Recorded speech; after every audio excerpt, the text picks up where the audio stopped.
All right, so today we're going to talk about different types of radiation. Now, the first type we're going to talk about is alpha radiation, which you need to know contains alpha particles, which has 2 protons and 2 neutrons with a charge of +2.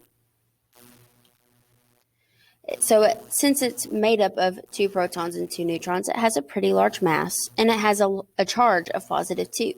Now, this ranges in the air 1 to 2 inches. It's actually the weakest type of radiation that we'll be talking about today. All it needs for shielding is a sheet of paper, and your outer layer of skin also shields this type of radiation. A biological hazard, it's not hazardous externally, but if inhaled or swallowed, it can deposit large amounts of energy in small areas of the body tissue.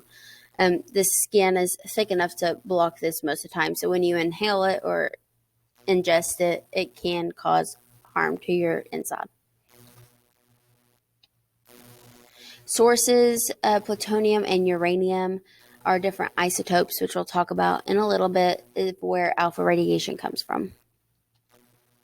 All right, the second type is beta radiation. Now, this is stronger than alpha, but it's not the strongest. It consists of beta particles, which is an electron. Beta particles are represented by is the Greek letter for beta, or as 1 electron. So it has a smaller mass. It has a charge of -1. It is emitted from the nucleus, and this can range in the air about 10 feet. So you can see just by the range that it is a little bit more powerful than alpha. So beta shielding. It can be shielded by plastic, glass, metal foil, or safety glasses. So you need a little bit more to protect you because this can harm your skin, but it's still not anything crazy. It can be an internal hazard if ingested or inhaled, and it can potentially be hazardous to the eyes and skin.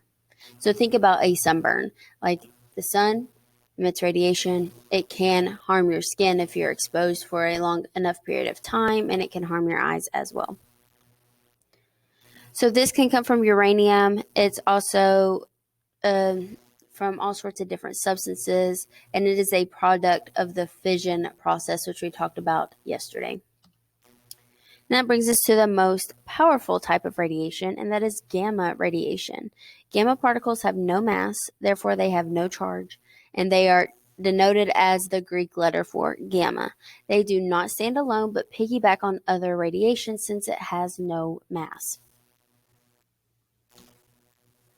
So an electromagnetic wave or photon, which has no electrical charge, it has great penetrating power, and it ranges in air easily several hundred feet. So there is a huge difference between gamma radiation and alpha and beta. Shielding, it takes concrete, lead, or steel. So it takes a lot in order to keep this from breaking through. And for the hazard is it can kill you. It is super dangerous. It can cause harm.